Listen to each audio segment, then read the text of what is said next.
السلام علیکم ورحمت الله وبرکاتو. الله پاک مو جوړ روغ ولره، خدای پاک مو وساته.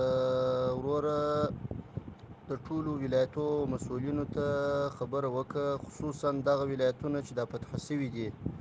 ورته ووایه چې د ښار د نظم او ضبط د ساتلو دپاره د خلکو د اموالو او د خلکو د سر د امنیت دپاره کوشش وکړي چې مخکې کوم مکتوب صادر شوی و چې د ښار امنیت، بلکې امنیه قمنداني چې ده هغه فعاله کړي، او دغه د ولایتي کمیسیونونو چې مسؤلین دي دغو مسؤلینو ته د امنیه قمندانۍ چارې هم وروسپارئ، او کوشش وکړي چې دوی دغه کار ته متوجه شي. د خپل کمیسیون د مسؤلیت سره سره د امنیه قمندانۍ چارې هم باید ترسره کړي، او ښه په جدیت سره یې ترسره کړي چې د خلکو مالو او د خلکو مارکیټو او د خلکو دکانو او هیڅ شي ته زیان ونه رسیږي.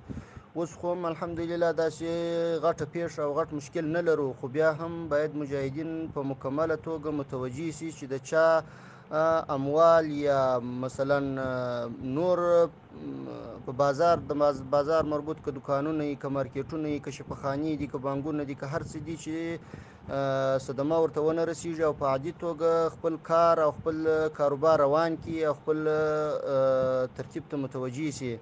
نو ټولو ته دا خبره وکړه چې بس د ښار دپاره، د ښار د امنیت دپاره چې کومو مجاهدینو ته ضرورت پیدا کیږي، چې که سل وي، که دوه وي، که 500 کسان وي، هغه دې د دغه ولایتي کمیسیون د مسؤل یا په بله معنا د امنیه قمندان په واک کې ورکړي، او باره دې هغه دې د ښار امنیت ته متوجه شي. پاته سوه نور اضافه مجاهدین چې څه دي، ټوله دي کمربندو او د جنگ ساحو ته متوجه کړي، که په جنگ کې ضرورت نه ورته په دغه غټو دولتي ځایو کې دې وساتي، او باره دې بیا که هر ځای ضرورت د جنګ و هلته دې هغه خپل کار په مخه یوسي. نور د ښار د امنیت لپاره دغه معلوم کسان به وي، هغه به د ښار امنیت ساتي.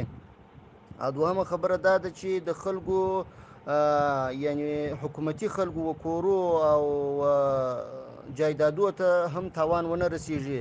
یو ځای که د یو غټ قمندان کوري، که د یو عسکر کوري، که د یو دولتي چارواکي یا اربکي کوري، هغه ته دې قطعا مجاهدین نه داخلیږي. مجاهدین دې بس د حفاظت چارې ترسره کړي، او ورته ووایه چې د هغو سره په تماس کې شئ چې تاسې راسئ، خپل ځایونه تسلیم کړئ، خپلو کورو ته راسئ، او که خپلو کورو ته نه راځئ، یا شناخته یا بل مطلب د خپل ځایونه دې په خپل واک کې واخلي.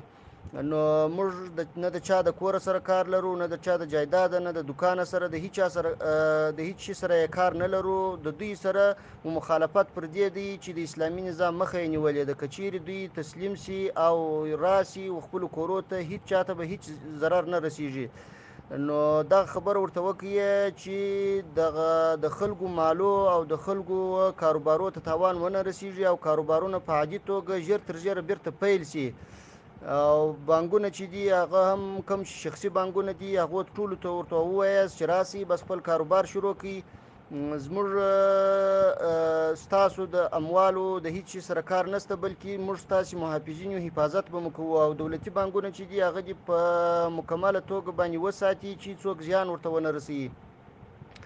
نو کوشش وکړئ وروره، ورته د خلکو اطمینان ترلاسه کړئ او د خلکو زړونه راخپل کړئ.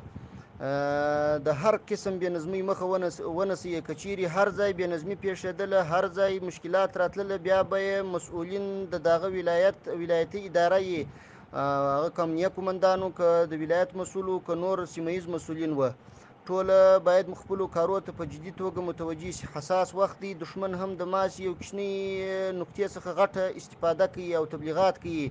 خو الحمدلله داسې څه دښمن ته په لاس نه دي ورغلي چې هغه زموږ په خلاف باندې د یو حربې په توګه استعمال کړي. خو بیا هم جدي توجه پکار ده چې مجاهدین باید ټوله متوجه شي، په کامله معنا متوجه شي. ډیر کوشش دی وکړي چې امنیت خوندي کړي، او د خلکو و اموالو، د خلکو کاروبارو، د خلکو نور دغه ته تکلیف ونه رسیږي، او د خلکو سر په امن شي. کوم کسان چې تسلیم شوي دي، د هغو ټولو کوم امنیت ډاډ چې ورکول شوی دی، یا د سر د امنیت ډاډ ورکول شوی دی، یا د مال ورکول شوی دی، هغه باید په جدي توګه وساتل شي. السلام علیکم ورحمت الله وبرکاته.